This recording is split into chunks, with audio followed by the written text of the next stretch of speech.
우리가 속해 있는 신앙 공동체, 특별히 우리는 이제 원미동 교회 이렇게 속해 있는데, 우리 원미동 교회가 정말 아름답고 건강한 공동체, 그런 공동체가 되기를 저는 늘 기도하고 있어요. 저와 여러분 모두 다도 똑같아요. 이 원미동 교회가 정말 아름답고 건강한 공동체로 세워지기 위해서 우리가 함께 늘 기도해야 되고 또 관심을 갖고 함께 협력을 해야 돼요. 우리 모두는 이 교회에 속해 있다는 것은 이 교회가 바로 그런 교회, 건강하고 아름답고 행복한 공동체가 될 수 있도록 우리에게 이 사명이 있다. 그래서 우리 각자의 역할을 잘 감당하는 것이 굉장히 중요합니다. 2000년 전 베드로 사도는 자신의 편지를 받고 있는 그 공동체를 향해서 이런 거짓 교사들, 거짓 지도자들, 또 거짓 그런 선자들, 이들의 위험성이 얼마나 피폐하게 만드는지 아주 적나라하게 경고를 하고 있어요. 이미 2000년 전에 이런 이단들, 거짓 지도자들, 또 거짓 교사들, 거짓 선지자들이 나타나서 많은 사람들을 현혹하게 되고 기존의 신앙 공동체를 무너뜨리는 그런 역할을 하게 될 것이다. 베드로 사도가 그렇게 지금 예언을 하고 있는 거예요. 2000년 전뿐만 아니라 구약뿐만 아니라 지금 이 순간에도 우리 주변에는 많은 이렇게 거짓 교사들, 거짓 지도자들이 우리 주변에 참 많이 있어요.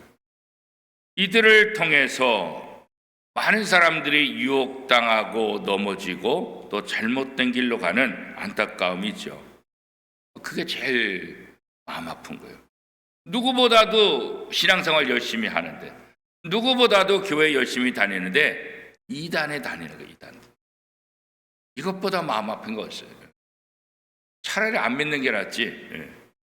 잘못된 이단에 빠져서 그렇게 열심히 다니다 보면 자기 자신만 잘못되는 것이 아니라 가족들도, 친구들도, 이웃들도, 주변의 사람들도 다 망하게. 그래서 예수님께서는 이 거짓 지도자를 향해서 회칠한 보던 같다. 너도 구원받지 못하고 다른 사람들도 구원받지 못하는 이 악한 자들아. 그렇게 예수님께서 아주 노골적으로 화를 내시는 그런 모습도 우리는 성경을 통해서 볼 수가 있습니다. 지난번에 넷플릭스를 통해서 주요 이단의 실체들을 파헤치고 그런 이단들이 사회 속에서 얼마나 악영향을 끼치고 있는가, 얼마나 많은 사람들이 그 가족들이 아파하고 힘들어하는가를 적나라하게 표현하고 있어요. 이 이단들, 거짓 교사들, 거짓 선자들의 가장 중요한 특징은 일단 비도덕적이에요. 비윤리적이에요. 그죠?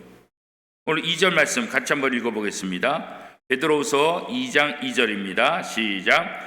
여럿이 그들의 호색하는 것을 따르리니 이로 말미암아 진리의 도가 비방을 받을 것이요. 잘못된 삶을 통해서 결국은 얼마나 많은 어려움들을 겪게 되는가에 대해서 이야기를 하고 있어요. 왜 이들이 이렇게 기승을 부릴까? 3절은 이렇게 말하죠. 같이 한번 읽겠습니다. 시작. 그들이 탐심으로써 지어낸 말을 가지고 너희로 이득을 삼으니 그들의 심판은 옛적부터 지체하지 아니하며 그들의 멸망은 잠들지 아니하느니라. 왜 이런 잘못된 길로 가고 사람들을 현혹시킬까요? 탐심 때문이다. 그런 거예요. 욕심이 잉태한 적 죄를 낳고 죄가 장수한 적 사망을 낳느니라. 모든 문제, 모든 근본은 탐심에서부터 시작되는 것을 우리가 너무나 잘 알아요. 아무것도 아닌 것 같지만 이 작은 탐심으로부터 모든 문제들이 발생하고 있다는 거예요. 그죠? 그래서 이 거짓 교사들과 관련돼서 베드로 사도의 이 말씀을 통해서 우리가 어떤 교훈을 얻을 수 있을까? 이단이 얼마나 무서운지를 일단 경계해야 되고, 그 다음에 이단의 유혹에 현혹당하지 말아야 되고, 우리 속에 잘못된 부도덕하고 비윤리적이고 비성경적인 그런 모습이 있지 않는가, 이런 것들도 다시 한번 늘 살펴봐서 우리의 작은 약점 때문에 내 인생만 망가지는 것이 아니라 가족 공동체 전체가 망가질 수 있다는 위기, 그런 의식을 우리가 가지고 신앙생활을 해야 되고 또 주변을 돌아봐야 되겠다. 왜 이렇게까지 베드로가 강하게 얘기할까? 이 거짓 교사들, 거짓 지도자들, 거짓 선자들이 나타남을 통해서 그 폐해가 얼마나 큰지를 베드로 사도는 경험했기 때문에, 알기 때문에 이렇게 자신의 죽음을 앞두고 자신에게 복음을 받은 사람들, 또 자신이 신앙의 후배들에게 마지막으로 남겨주고 싶은 말, 그 중에 하나가 바로 이단을 경계하라, 이 부분이에요. 오죽했으면 죽음을 앞두고 이런 표현들을 하면서 이단에 대한 경고, 거짓 교사, 거짓 지도자, 거짓 선자들의 경계를 늦추지 말라고 강하게 강조하고 있을까? 오늘날도 예수 그리스도의 재림 통해서 내가 예수다 하는 사람들이 얼마나 많은지 몰라요. 또 예수 그리스도의 재림에 대해서 각각 자기의 생각대로 해석하고 사람들을 현혹시키는 그런 일들이 참 많이 있지요. 하나님께서 예수님을 통해서 이 땅에 복음을 전한 것처럼 이제 예수님께서 돌아가셨고 예수님께서 승천하셨기 때문에 하나님은 이제 성령을 통해서 내게 말씀하셨다. 내가 이제 메시아다. 나를 통해서 하나님께서 이 세상에 이 복음을 전파하기를 원한다. 이렇게 주장하는 사람들이 굉장히 많이 있어요. 자신이 메시아라고 주장하는 사람이 100명 있다고 한다면 한국에는 거의 97명이 있다고 해요. 대부분 재림주라고 강조하는 사람들이 한국 사람이라고 해요. 이 종교성이 얼마나 대단한지, 그리고 거기에 현혹되고 거기에 넘어간 사람들이 얼마나 비일비재해요. 우리가 볼 때 아유 저 말도 안 돼. 넷플릭스에 나온 그 남자 교주들, 여자 교주들 보면은 아유 저런 사람들한테 누가 속아, 그렇게 생각할 수 있을 만큼, 그죠? 근데 참 신기하죠. 거기에 다 빠져가지고 재산도 갖다 바치고, 그죠? 얼마나 많은 피해들이 있는지 몰라요. 베드로 사도는 오늘 교회가 바로 그런 이단들의 유혹에 절대로 넘어가서는 안 된다. 그것을 가르치기 위해서 오늘 말씀을 기록했다. 그렇게 말씀하고 있어요. 하나님은 거짓 교사들, 거짓 지도자들, 거짓 선자들에게 분명하게 그 책임을 물으실 것이다. 그런데 이런 이단들의 모습이 있잖아요. 거짓 교사, 거짓 지도자들의 모습이 이단에만 있느냐? 그렇지 않아요. 기존 교회 안에서도 은근히 말씀을 왜곡하는 사람들이 있어요. 목사들도 마찬가지고요. 하나님의 말씀을 하나님의 말씀대로 푸는 것이 아니라 자기의 이익과 자기의 목적을 위해서 말씀을 해석하고 교인들에게 강요시키는 그런 잘못된 지도자들도 있는 거예요. 그래서 교회를 선택하는 것, 건강한 교회를 선택하는 것, 이것은 우리 신앙생활에 있어서 사실 굉장히 중요한 거예요. 신학을 제대로 공부하고 제대로 훈련받은 사람들이 목사가 되더라도 이게 쉽지는 않은데, 신학 훈련도 받지도 않고 그냥 자기 혼자 목사라고 말하고, 이런 사람들이 도처에서 한국에서 많이 일어나니까 교회 개척하고 교회 간판 걸고 수단과 방법을 가리지 않고 성도들을 모으고, 그래서 교회가 커지면 좋은 목사님, 훌륭한 목사님이라고 착각하는 그런 현실 속에 우리가 살고 있잖아요. 착각.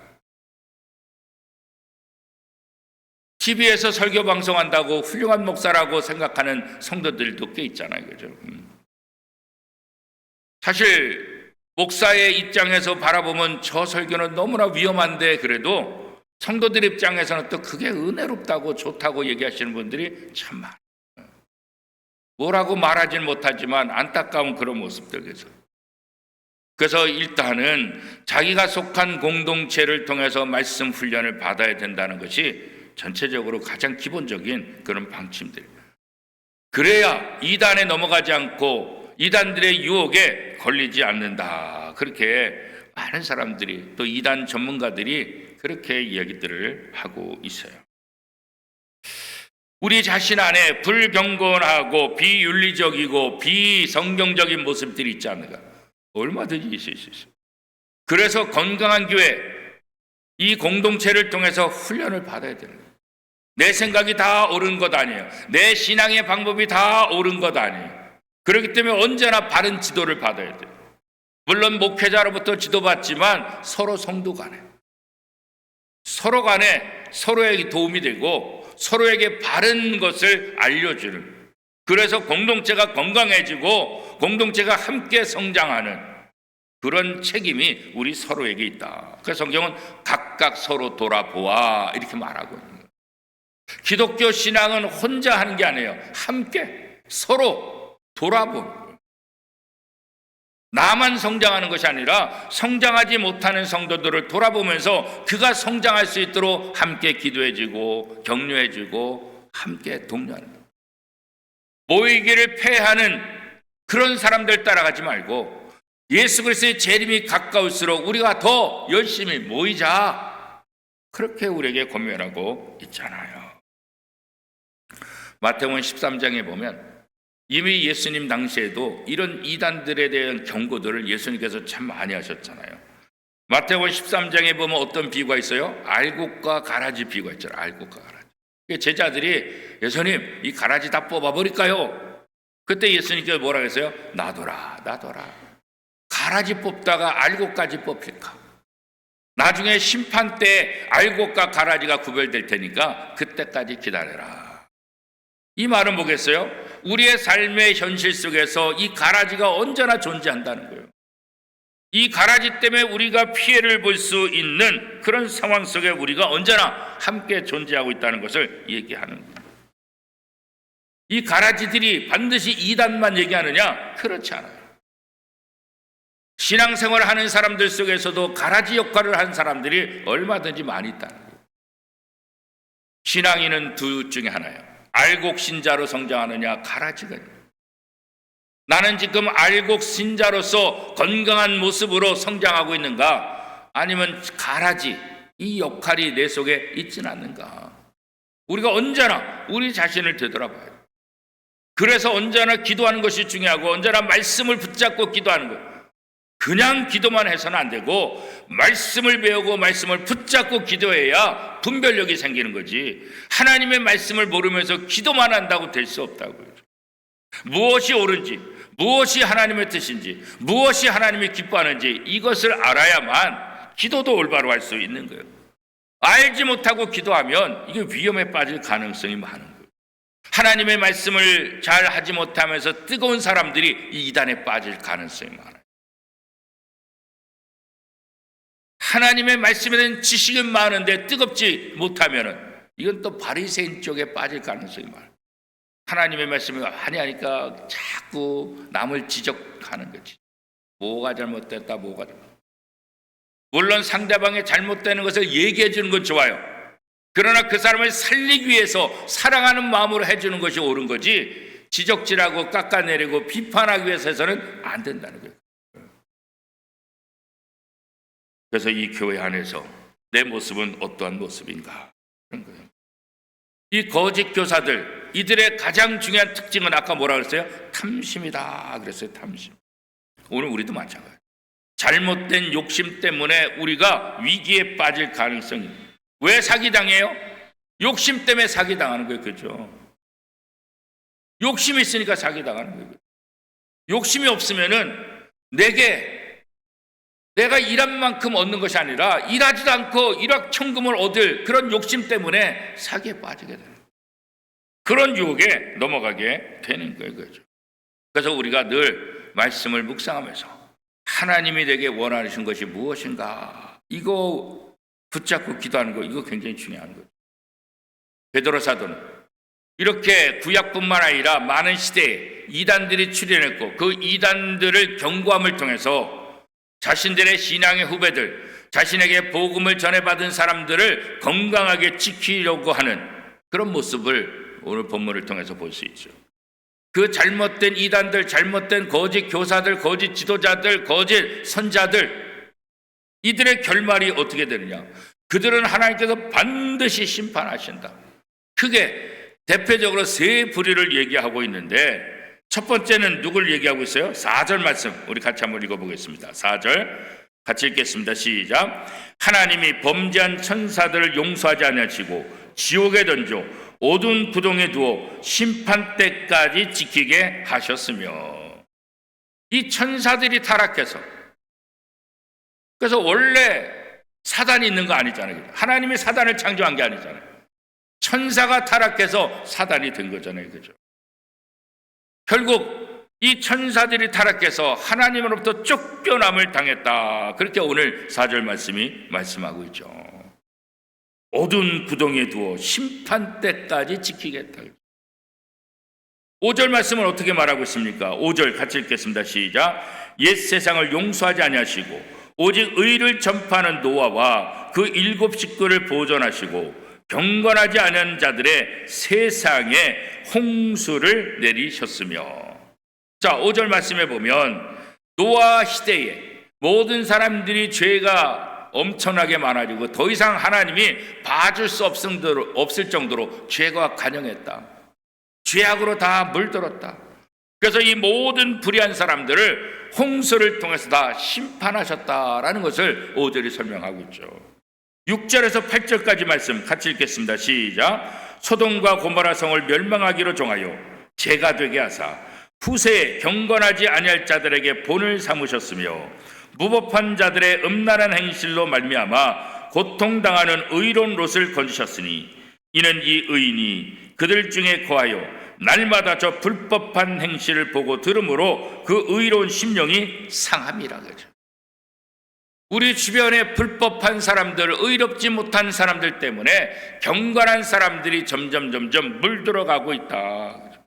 결국 소돔과 고모라 성의 이 심판을 통해서 하나님은 경건하지 않은 사람들, 무법한 자들을 심판하시는 분이시다. 이것을 우리에게 보여주고 있죠. 이렇게 심판의 확실성에 대해서 3가지 부분. 천사들, 타락한 천사들, 노아 시대의 불의한 자들, 또 소돔과 고모라 성 그 시대의 악한 사람들. 하나님은 반드시 심판을 통해서 악한 자들, 불의한 자들에게 반드시 그 대가를 지불하게 하시는 분이시다. 이것을 아주 강하게 얘기하고 있습니다. 그래서 우리가 불의한 일에 빠지지 않고 잘못된 길에 들어서지 않고 경건한 삶을 살아야 될 이유를 이렇게 설명하고, 너희가 경건한 삶을 포기한다고 한다면 이런 심판들을 받을 수밖에 없다. 그런 거죠. 그래서 베드로는 거짓 교사들, 거짓 선자들, 거짓 지도자들이 교회에 등장할 것이다. 그러나 그들의 유혹에 넘어가지 말아라. 구약 시대나 또 예수님 시대도 마찬가지고 오늘 우리 시대도 마찬가지잖아요. 그래서 하나님께서 그들을 어떻게 다루고 계시는지 이 베드로의 이 세 부류의 심판의 대상들을 바라보면서 우리가 긴장하며 바른 삶을 살아야 되겠다. 하나님을 대적하는 교만함, 윤리적으로 타락한 사회, 질서를 흔드는 그런 악한 모습들, 거짓과 불의와 탐욕에 가득한 이 모든 것들은 하나님의 심판의 대상이다. 오늘 한국교회가 어느덧 기득권 세력이 돼가지고, 그래서 교회 단체들이 어떤 힘을 가지고 뭔가를 자꾸 하려고 하는 그런 모습. 교회가 힘이 있다는 것은 결국은 타락해져 가는 거예요. 교회가 가지고 있는 힘은 세상을 향해서, 정보를 향해서 이익을 챙기는 그런 힘이 아니라 약한 자, 연약한 사람들, 도움이 필요한 사람들을 돕는데 그 힘을 사용해야 되는데, 오늘 한국교회의 모습을 보면 점점 뭔가 잘못된 방향으로 가고 있다. 결국 중세에 로마 캐톨릭이 그 힘을 가지고 왕을 임명하고 세상을 지배하고 면죄부를 만들고 타락하는 그런 모습 속에서 하나님은 종교개혁가들을 통해서 하나님 말씀으로 돌아가는 그런 뜻을 행하게 하셨고, 그래서 오늘 개신교가 새롭게 다시 정립된 거 아니겠어요? 그렇죠? 많은 사람들이 다시 제2의 종교개혁이 필요하다, 이런 이야기를 사실 오래전부터 했어요. 그만큼 한국 기독교가 중세에 타락한 그런 가톨릭의 모습을 점차로 닮아가고 있다. 아니, 지금 그것을 능가하고 있다. 그렇게 한탄하는 그런 모습 속에 있어요. 의인 10명이 없어서 멸망당한 소돔과 고모라성. 오늘 우리가 이 땅에서 경건한 삶을 살아야 될 이유가 바로 여기 있는 거예요. 다 타락하고 다 문제가 있고 다 잘못돼 가더라도 의인 10명만 있으면 소돔과 고모라성을 멸망하지 않겠다 하셨던 그 하나님의 사랑 때문에 오늘 저와 여러분이 이 땅에서 의인 10명의 역할을 감당해야 돼요. 의인 10명이 없어서 멸망시키는 것, 그것은 뭐예요? 기독교인들의 잘못이죠. 우리의 역할을, 우리의 책임을 잘 감당하지 못했기 때문이잖아요. 오늘 우리 원미동 교회가 의인의 10명의 역할을 역하고 저와 여러분들이 의인 10명의 역할을 잘 감당해서 내가 속한 공동체가, 내가 속한 가정이, 내가 속한 직장이, 내가 속한 모임들이 하나님 앞에 바로 설 수 있도록 의인의 역할을 감당할 책임이 우리에게 있다는 거예요. 그렇죠? 그것이 바로 부도덕한 세상 속에서 하나님이 우리를 살게 하신 이유라고. 이 부도덕하고 타락하고 악이 가득한 이 세상 속에서 하나님께서 교회를 세우고 성도들을 세우신 가장 중요한 목적이 뭔가? 너는 세상의 소금이다. 너는 세상의 빛이다. 더 이상 타락하지 않도록 부패를 방지하는 역할, 소금의 역할. 어둠 속에 빠져가는 그들을 향해서 한 줄기 등 빛이 되어서 그들을 구원하는 그 역할을 감당해야 된다. 그러기 위해서 우리에게 필요한 게 뭐겠어요? 바로 의로운 삶, 경건한 삶. 모두 다가 타락하고 모두 다가 욕심에 이끌리고 모두 다가 잘못된 길로 가고 있는 이때에 우리가 바른 길을 가고 건강한 삶을 살고 경건한 삶을 살게 된다고 한다면 다른 사람들에게 선한 영향력을 끼치게 될 것 아닌가, 그런 거죠. 베드로 사도는 이렇게 불의하고 거짓된 자들은 반드시 심판을 받는다. 우리 9절 10절에도 또 말씀하고 있어요. 9절 10절 같이 한번 읽겠습니다. 시작. 주께서 경건한 자는 시험에서 건지실 줄 아시고 불의한 자는 형벌 아래 두어 심판 날까지 지키시며 특별히 육체를 따라 더러운 정욕 가운데 행하며 주관하는 일을 멸시하는 자들에게는 형벌할 줄 아시느니라. 이들은 당돌하고 자긍하며 떨지 않고 영광 있는 자들을 비방하거니와. 하나님은 경건한 사람들은 어떻게 해주신다고요? 그들에게 복을 주시고 모든 유혹과 시험 속에서 건져주시고 악한 자들은 심판하시겠다, 이렇게 말씀하고 있는 거죠. 우리가 거짓 교사들, 그러면 이단들, 신천지, 여호와 증인, 하나님의 교회, 이런 것들만 생각할 가능성이 많아요. 그러나 우리 주변에도 그런 이단에 속하지 않았으면서도 이런 거짓 지도자들, 거짓 교사들의 역할을 한 사람들이 얼마든지 많이 있을 수 있다, 지금 경고하고 있는 거예요. 왜냐하면 사람들은 다 연약하니까. 여전히 우리는 예수를 믿고 구원받았지만 이 죄성이 우리 속에 남아있기 때문에 예수 그리스도의 재림 때까지는 이 죄성에서 벗어나고자 우리가 훈련을 해야 되기 때문에, 그래서 우리가 하나님의 말씀의 지배를 받지 않으면 연약한 성품과 이 죄성 때문에 우리는 얼마든지 넘어질 수 있다는 것을 우리가 다시 한번 기억해야 돼요. 그래서 하나님은 예수 그리스도를 통해서 우리에게 어떤 복을 주신 거예요? 신의 성품에 참여할 수 있는 은혜를 주십니다.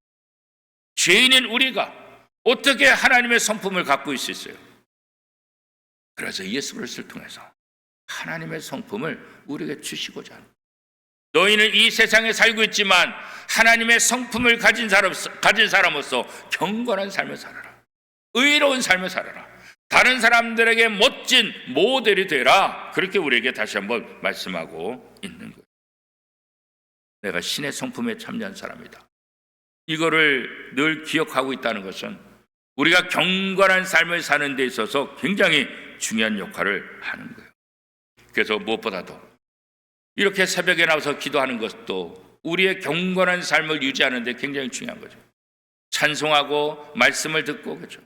매일 새벽 기도를 통해서 매일마다 기도하고 매일 아침마다 말씀을 듣고 매일 아침마다 찬양함을 통해서 하루를 기도로, 찬송으로, 말씀으로 시작할 수 있다는 것은 그 하루를 경건한 삶을 사는 데 있어서 굉장히 중요한 역할을 하게 되는 거예요. 그죠?